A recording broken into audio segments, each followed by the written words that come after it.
Saudaraku, mungkin kita termasuk salah satu orang yang pernah mengalami saat-saat ingin menyerah, putus asa jika menghadapi hambatan dan kesulitan dalam hidup dan pekerjaan. Siapa sih yang menjamin hidup tanpa kesulitan, tawa tanpa kesedihan, matahari tanpa hujan? Jangan pernah menyesali satu hari pun dalam hidup kita. Hari baik memberikan kebahagiaan, hari buruk memberikan pengalaman. Keduanya sangat penting dalam hidup. Orang yang terbiasa menempatkan dirinya dalam kesedihan akan tetap berada dalam kesedihan, walaupun tidur di atas sutra yang lembut sekalipun.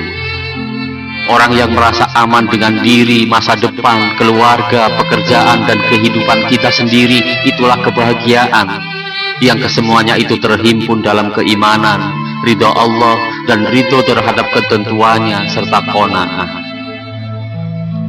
Bersyukur, bersabar, ikhlas, dan tawakal menerima ketentuannya adalah sikap paling bijak dalam menghadapinya.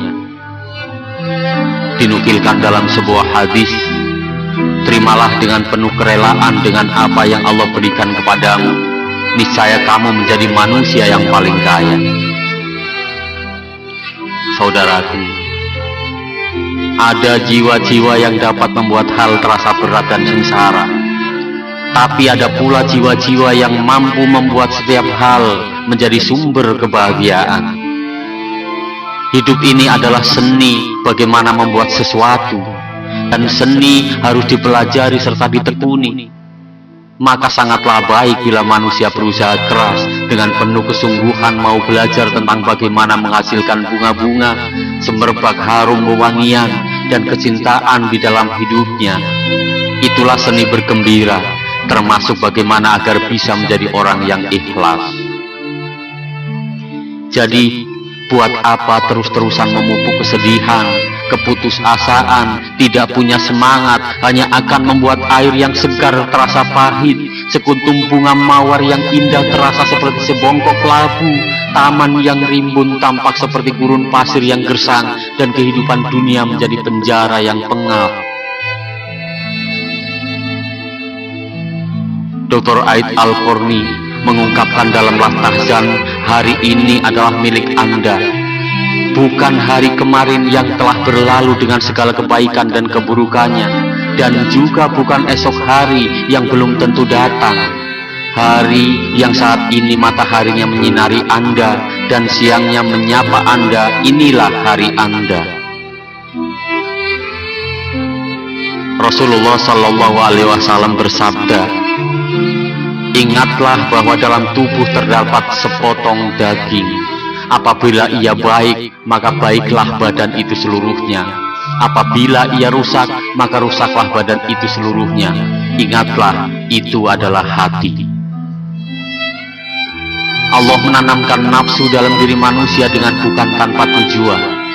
Nafsu dalam diri manusia sebagai salah satu indikator keimanan seorang muslim.